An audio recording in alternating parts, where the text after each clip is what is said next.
Hey, thanks so much for joining us. You're welcome. Thank you for inviting me. Now we're talking because you are coming to Blues Alley in Georgetown this Friday and Saturday. I think it's 2 shows each night, so it's 4 shows total.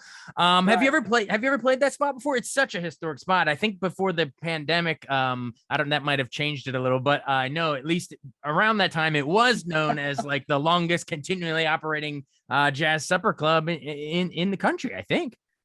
Well, I don't know the history, but I've heard the reputation precedes itself, and I've heard that it's been there for many years in the DC area and Georgetown, and that it's like one of the clubs. I guess I don't think it's the only club in the DC area to play, but it's one of the good clubs to play. So this will be my very first time playing Blues Alley ever. Matter of fact, I don't think I've ever even visited the club in years gone by. Because I've played in DC, the Warner Theater, um, years ago. This is years ago. Remember, it's an amphitheater. I don't even know if it still exists. Carter Barron. Oh yeah, I don't think it's still there. No, I don't think so either. I played there with Al Green and Patti LaBelle, which was then LaBelle, Yeah, featuring, Patti LaBelle. the group. And Yeah. yeah, the group. And I'm trying to think in DC, where did I play? Oh, I've played the Forest. No, that was in Philadelphia, but it was the Warner Theater and the National Theater. Uh, I've done other theaters there with shows, not just me alone as an artist, a solo artist.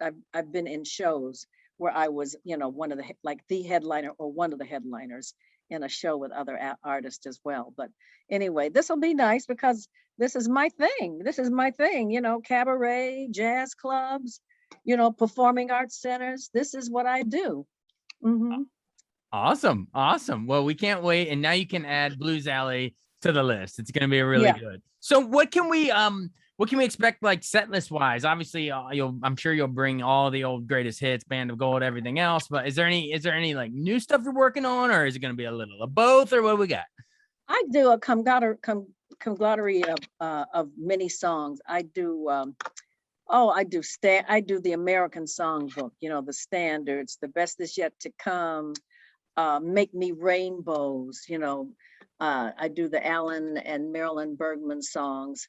And I even do I do some Broadway stuff, I do 50% from Ballroom, which is quite a kind of dramatic ballad, a very dramatic ballad. It's called 50%.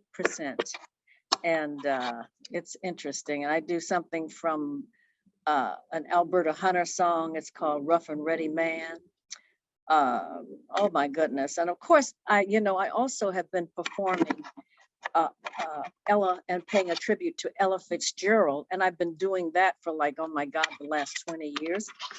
I started doing it in a play that was at Crossroads in New Brunswick, New Jersey. That Crossroads is a regional theater for theater productions, equity productions. And I played the role of Ella Fitzgerald.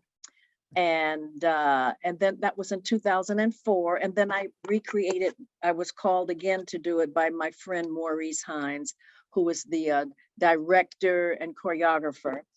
And he said I was his first choice. So I said, oh yeah, I'm in. And then I did it in 2014 at Metro Stage right across, Alexandria, Virginia. Nice. So I was at Metro Stage in 2014 and we did very good business. I was there for like 8 weeks. It was an 8-week run. And they said it was the most successful of that season. And then I had a rave review from the Washington Post. And then I did it again. The last time I did it was in Wilmington, Delaware at the Delaware Theater. And that was in 2018. So that wasn't that long ago. 2018 at the Delaware Theater in Wilmington, Delaware. And I do the role, the starring role of Ella Fitzgerald. And I'm going to be doing it again. We start rehearsals August the 2nd in Rockville, New York. That's right outside of Manhattan in New York. And I'll be at the Madison Theater at Malloy, on the campus of Malloy College. And I will be performing once again, Ella Fitzgerald, First Lady of Song. And that will run for 3 weeks. I think it's the opening night is August the 18th, and then the closing night is September the 11th. And Great. of course, the cast will be, well, right now I only know Harriet Foy and Deborah Walton. Right now I can't tell you who's going to be playing the role of Norman Grant's Ella's manager. And then, of course, Deborah Walton will be playing a double role. She'll be playing Ella's half-sister, Frances. And of course, Frances when she was young, then Frances when she was older. And then Harriet Foy will be playing Ella's cousin, first cousin, who was also her traveling companion. So there you have it. And of course, the band. And at this point, there'll be, I think, seven-piece band. So I'm looking forward to it again. You know, jumping right back into the thick of things. Yeah, that's going to be exciting. Yeah, I mean, an Ella Fitzgerald. And I'll be doing a couple of Ella songs. You know, I do Mr. Paganini. You know, I do Sweet Georgia Brown. I do all those, you know, I call them good old cabaret songs. Good old cabaret songs. They never, no, timeless. Well, you know, you mentioning Ella Fitzgerald is a good segue because, you know, I always wanted to know, you know, when I have someone famous like you on, I always want to know like what sort of stuff you listened to growing up. And I assume, you know, growing up in Detroit, you know, I guess what in the 40s, Ella Fitzgerald, Billie Holiday. I mean, what were those? What were your touchstones back, you know, growing up? I want to know how you got into music to begin with. Well, I got into music because of my uncle Johnny. He was my mother's brother and only sibling. And I remember when I was like about 4 or 5 years old, or 4, 5, 6, during those years, he had of course, he had a record player. That was a big deal. You know, if you had a record player back then, there was no TV quite yet. That's some high-tech stuff. Yeah, that's like, he had a record player. And guess what he had? He had records by albums, you know, the big, and those are the kind that broke, you know, back then. Can you imagine having a vinyl that breaks? If you drop it, it'll break. Anyway, he had Duke Ellington, and I listened to that. I mean, here I am, 5 years old, 4 years old. I would get right up to the speaker and listen, like Duke Ellington, Lionel Hampton. You know, he had Rachmaninoff, Serge Rachmaninoff. He played classical. He had classical music. He had Bach. He had Beethoven. And then I remember when my mother started me taking piano lessons when I was 6. I remember, you know, that's another thing. They put us into that kind of thing. My mother always had us taking piano lessons. My sister and I both. And then, I'm answering your question. It was my Uncle Johnny Hickman, who kind of like put that into my brain and into my soul, the love of music. And it was jazz and classical and blues. I remember he had like a BB King. He had a BB King record. And then when I got to be about 11 and 12, was 11 or going into 12, listening to the radio, I would hear Ella and I'd say, oh my God, what a beautiful, piercing, like really pure voice. And then there was Sarah Vaughan. God, what a beautiful voice she had, you know. And then there was Billie Holiday, and then there was Edie Gourmet. I loved Edie Gourmet because her voice was like Ella's, in my opinion. And then when I heard, there were other singers as well. There was Peggy Lee, you know, but she was like more smooth, kind of like very, very, very cool, you know, very cool. And there was Chris Connor, June Christie, Chris Connor, Julie London. Because late at night, when I was like I think it was middle school going into high school, I had a radio in my room right above my bed, and I was supposed to be sleeping, but I wasn't, and I would just turn it on and really low, and I would hear people like Chet Baker, Miles Davis. I saw at that time they had Dizzy Gillespie, who would be a guest artist on some of the late TV shows. And because he would be playing in Detroit, he would be playing at one of the nightclubs in Detroit, like Baker's Keyboard Lounge. Baker's Keyboard Lounge is still in existence in Detroit, believe it or not. Oh, all right. And that was back then. Now I'm talking about the 50s and the 60s. Back then, that was the jazz, I would say jazz club, or you would call it a jazz joint to play. That was it. And then there was the Flame Show Bar. That was people like Della Reese, Jackie Wilson, and people like that played there. And, you know, there were other clubs around. Oh, and then the classy supper clubs. That was the, not Baker's Kid, but there was a club across the river in Windsor. Because Windsor, it was just across the river. You just had to go over the bridge. And it was called the Elmwood Casino. And that's where people like Sammy Davis Jr. played. Yeah. I was just watching. Oh, and the this. Rooster Tail. There was the Rooster Tail. I think the Rooster Tail might still be there. I think, but I'm not sure. But the Rooster Tail was that was right in Detroit. And ironically, that was right downtown, like on the river. And by the river, not on the river, by the river. Down by the river. Yeah, down by the riverside. Awesome. I love hearing about all these old clubs down in Detroit.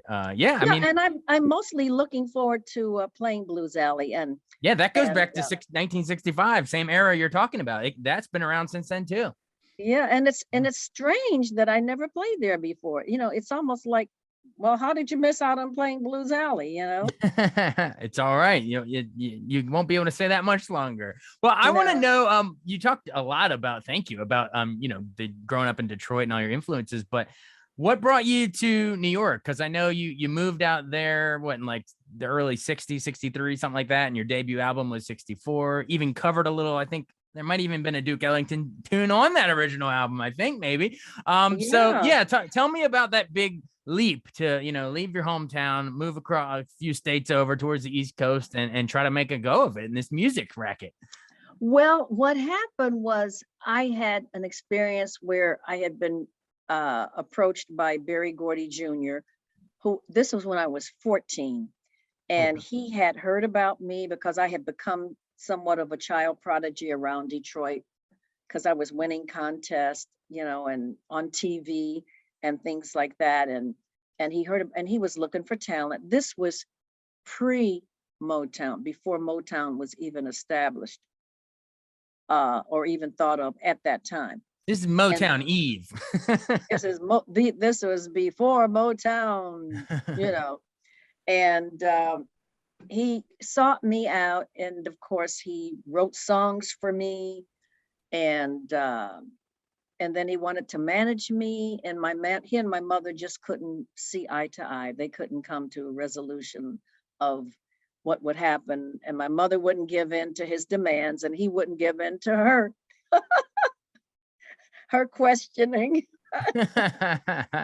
So by the time I turned 18, I decided I'm going to leave. I'm going to go to New York. I already graduated high school when I was 16. And I said, and I just felt brazen enough to do it. My parents let me go. And I was 18. And then I think I landed my deal at ABC Paramount when I was still 19, either that or going on 20. But I did get, my first record deal was on ABC Paramount. Yeah. And that was in 1963. And then my first recorded jazz album came out in I think it was 63, 64, something like that. But my first single was called Slightly Out of Tune, which was the lyric version put to the hit jazz song Desafinado, done by Stan Getz. And that was became a very popular tune. It's still very recognizable today. As a matter of fact, I think Ella did it, and a few other singers did it. About 5 different singers had covered that song. as what happens when there's a good song out. You know, a lot of Oh, yeah. singers jump on it. Yeah.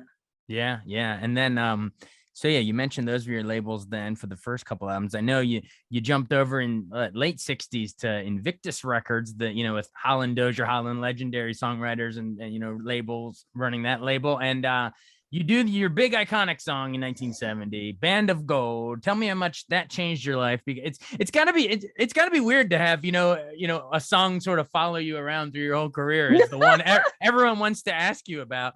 But if you Band of Gold. yeah, Band of Gold. If you can, you know, remember back to those days, any fun stories about recording that? There's no way you could have known it would have done what it did. Hell no. I never knew. When I first heard the song, you know, when they played Ron Dunbar, who was working with Holland, Dozier and Holland at the time, he was like one of their right-hand men.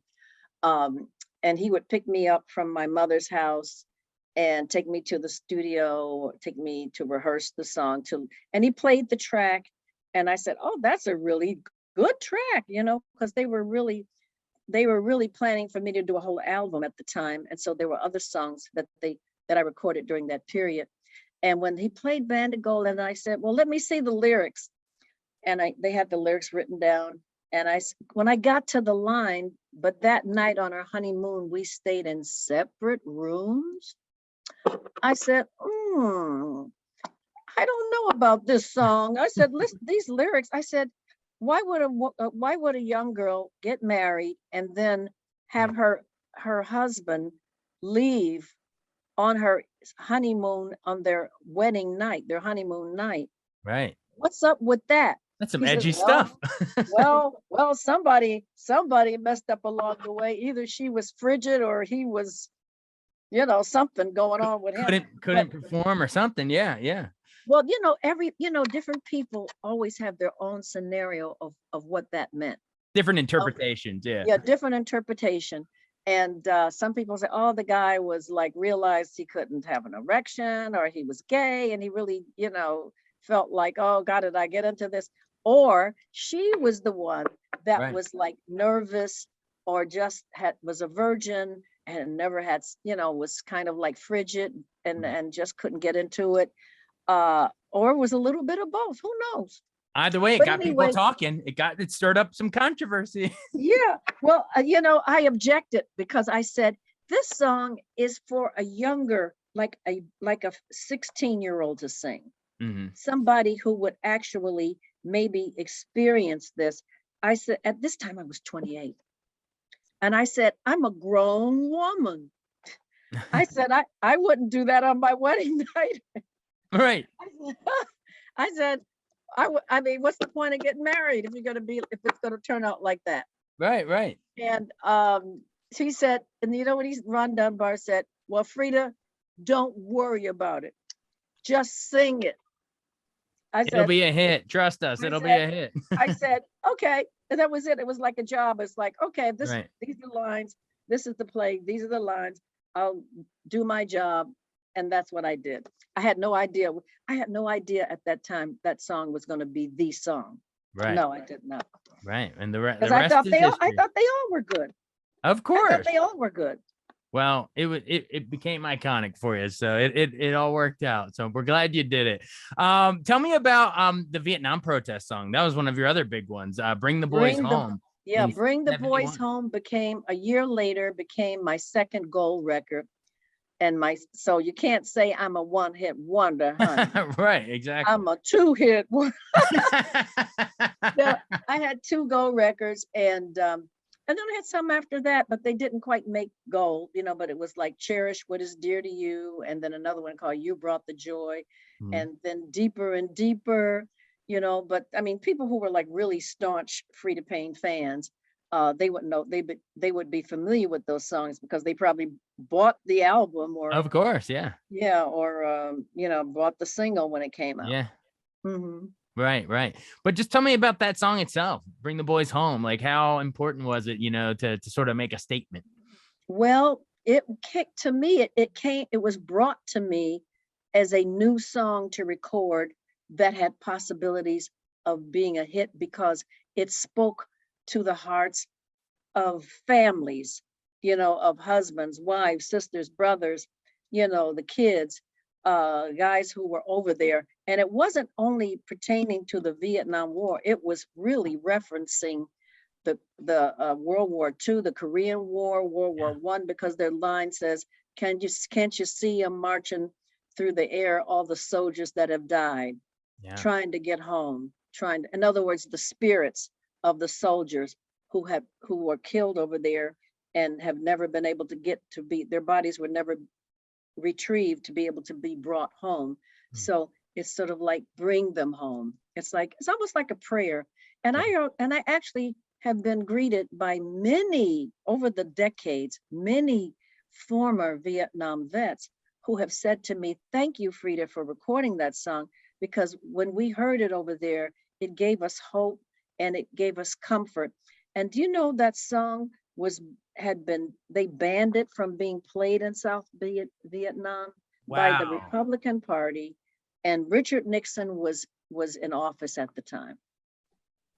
So Nixon banned, he banned playing your song, Bring the Boys Home. It was the Republican Party, because they sent a telegram to Invictus Records 2 weeks after it was released and saying, this song, Bring the Boys Home, will not or cannot be played in South Vietnam due to the fact that it is giving aid and comfort to the enemy. Wow.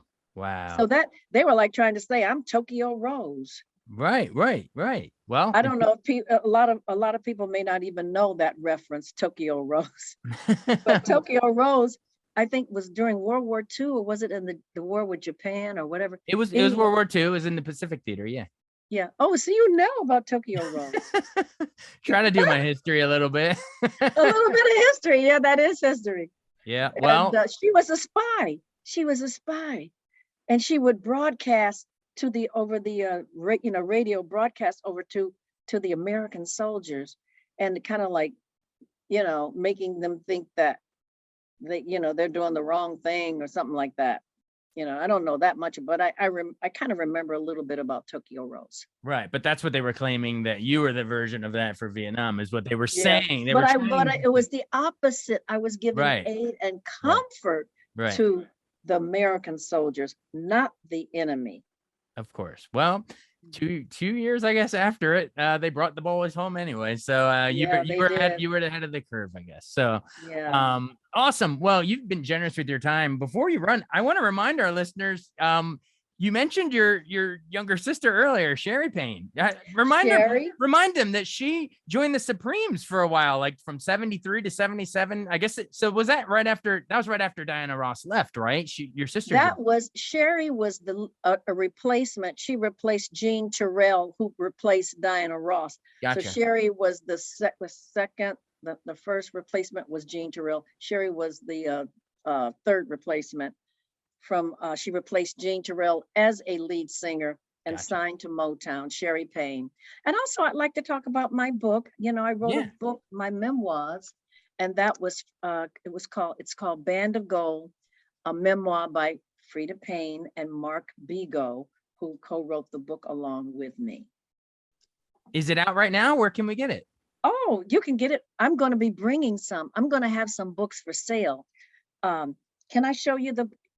Can I show you a book? Oh, yeah. Okay, this is it. Oh, let's see it. Wow. All right. Band of Gold, a memoir. Mm-hmm. Wow, that's fantastic. So we can pick that up, I guess, go on Amazon or Barnes & Noble, wherever. You can get it on Amazon Prime. You can get it in a day, in the next day. I will be bringing some books for sale at Blues Alley, and I will after the show, I will be there to autograph books. If someone wants to buy a book, purchase a book, I'll be there. I will graciously autograph it for them. That's awesome. How nostalgic or maybe even cathartic was it to put pen to paper and go think back through all, kind of like what we're doing now, but a much bigger thing for a book, but to think back through all of it, were you able to, I don't know, appreciate your career more? Was there anything that you realized, I don't know, anything that you hadn't fully processed until writing it? I want to know what that was like. Well, it was cathartic because I had always put it off. I had always was almost like I was just too lazy to really dive into it. I guess that's a good way to end it. Didn't you enter the Rhythm and Blues Hall of Fame a couple years ago, like right before Yes. like 2017? Yes. How big of an honor? Yes, I've got over my fireplace. I have quite a few Yeah. awards and stuff like that sitting on the fireplace mantle, and other places in my living room and my dining room and my den. All over the place. Yeah. That's fantastic. Well, we'll let you run so you can go catch that, the thing on the DVR. You can go watch it. Well, But it's been a pleasure speaking with you. oh, absolutely. And we want to invite everyone to come check out Freda Payne at Blues Alley in Georgetown this Friday and Saturday. 4 shows, 2 on each day. So get your tickets now over on bluesalley.com, I think it is. So, hey, thanks so much for doing this. You're welcome, and thank you. All right. Be well. Okay. Bye-bye. Bye.